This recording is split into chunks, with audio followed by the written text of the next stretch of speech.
Bom, estamos aqui mais uma vez. Obrigado por estarem assistindo esse vídeo.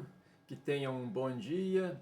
Hoje, no dia 14 de abril de 2026, estamos aqui com mais uma manhã com a Bíblia, para falar sobre os livros da Bíblia, sobre como a Bíblia foi escrita, por quem foi escrita, para incentivarem a vocês a lerem também a Bíblia. A Bíblia é o nosso manual de vida. Não é? Jesus escreveu, Jesus inspirou a escrita desta Bíblia há mais de... O Antigo Testamento em torno de 4.000 anos e o Novo Testamento há mais de 2.000 anos. E é como se estivesse sendo escrito para nós hoje, porque a palavra de Deus não passará. Tudo passará, menos a palavra de Deus. Fazer uma oraçãozinha para Deus nos iluminar e nos guardar hoje. Ó Deus, obrigado a Deus por tudo, abençoe o nosso dia, ó Deus, abençoe o nosso trabalho, abençoe o nosso Brasil, ó Deus, abençoe as pessoas que vierem a ver esse vídeo, ó Deus.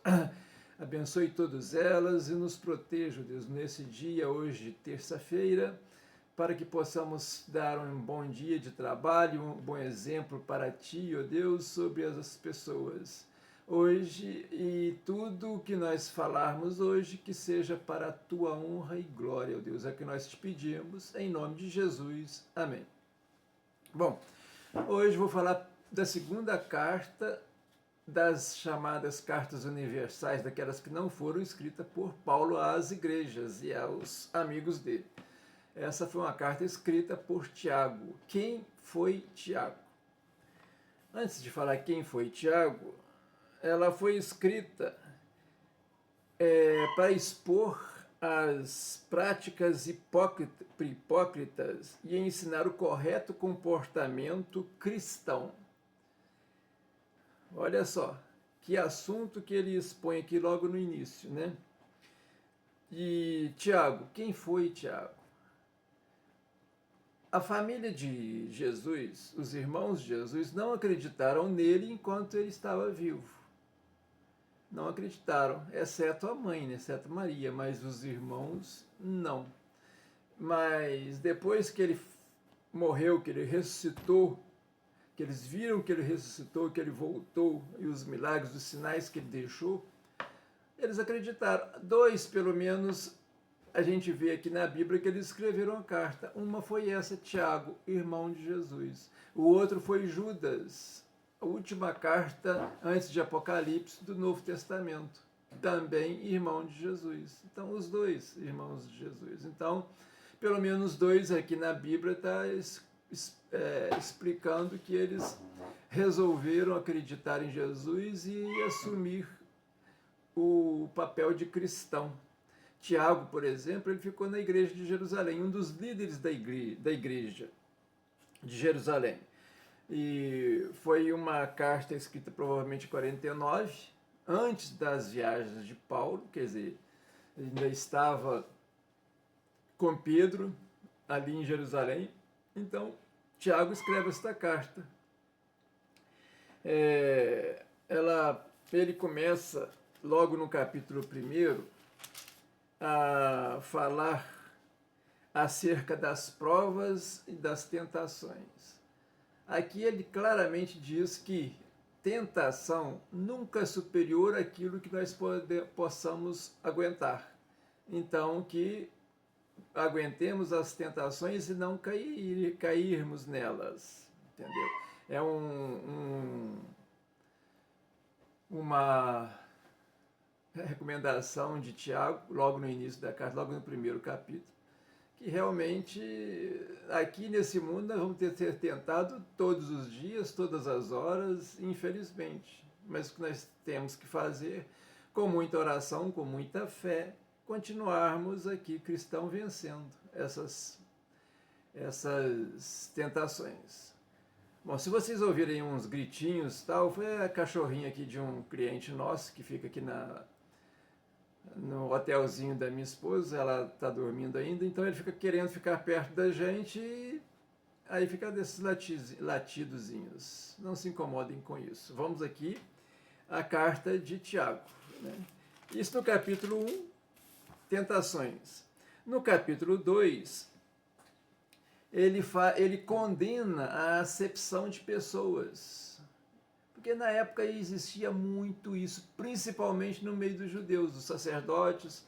E outra coisa, tinha nesta época escravos, muitos senhores tinham escravos.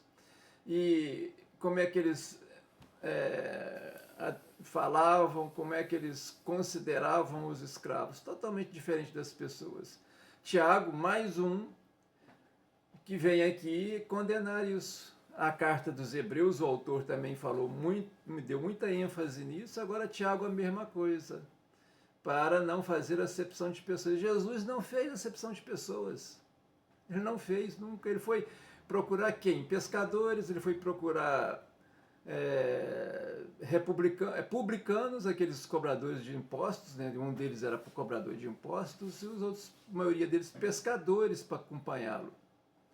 Então, ele não fez acepção, ele queria pessoas simples, pessoas que podiam levar a palavra dele, principalmente com exemplo. Ele poderia ter vindo e escolhido aqueles doutores lá da igreja, das sinagogas, dos judeus. Não, ele escolheu pescadores, pessoas humildes. Um era também quase analfabeto, que era Pedro. Pedro não era analfabeto. Falava, com a vinda do Espírito Santo sobre ele, ele passou a falar como melhor do que qualquer doutor. Mas Tiago aconselha aqui a não fazer acepção de palavras, de pessoas, né? E ele fala uma coisa aqui que nenhum outro falou. Aqui no capítulo 2, na segunda parte do capítulo 2, ele fala que a fé sem obras não se aproveita. O que ele quis dizer isso? Logo depois que ele fala que a acepção de pessoas não se deve fazer, ele vem falando que a fé sem obras, quer dizer, se você tem fé, mas faz acepção de pessoas, você já está condenado, não pode.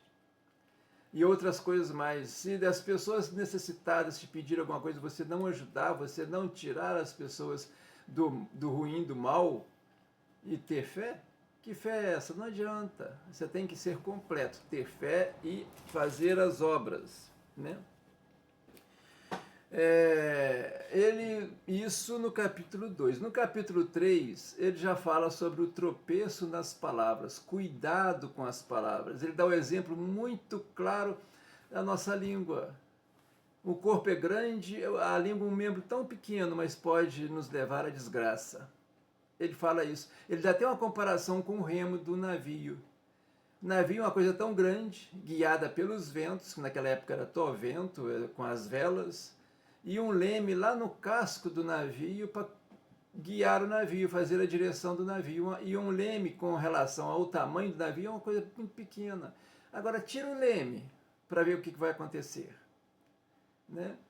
E aí a nossa língua, um órgão tão pequenininho, mas pode levar à desgraça. A desgraça de todos nós, né? Então ele dá muita ênfase nisso. A outra coisa, aí agora já no capítulo 3, ele pede a sabedoria. Provavelmente ele já sabia da história de Salomão, que ao invés de pedir riquezas para o reino, para o reinado dele, ele pediu sabedoria de Deus. Foi o rei mais sábio que já existiu. Todas as atitudes dele eram com muita sabedoria, sabedoria de Deus. Tiago pede que a sabedoria do alto. A sabedoria terrena não tem valor. A sabedoria terrena, a sabedoria do alto, porque Deus sabe de todas as coisas. Deus sabe tudo que vai acontecer, tudo que aconteceu. Ele conhece o nosso coração. Então, a sabedoria é de Deus. Deve ser a sabedoria de Deus para a nossa vida, né? No capítulo 4, ele já fala que nós devemos evitar as paixões. Olha só quantos conselhos ele deu para aquele povo daquela época e que serve para nós hoje. É para nós hoje. E foi escrito aqui há quase 2000 anos. Em 49, nós estamos aqui no ano de 2026. Então está faltando aí 21 anos para inteirar 2000 anos. Foi escrito por volta do ano 49, depois de Cristo, né? Nós estamos no ano 2026, então, mais uma, devemos evitar as paixões. Porque aqui ele diz uma coisa que acontece muito: pelas paixões é que existem as guerras.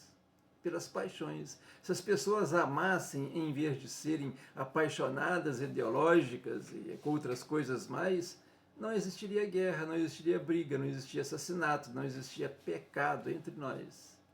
Então, a paixão é um grave erro que podemos cometer. E aí ele dá ênfase, né, no final do capítulo 4, a falibilidade dos projetos humanos. Também falibilidade, ou seja, os projetos humanos podem falir, pode ter problema. Agora, se você segue o que Deus manda, o que Deus determina, você não tem falha.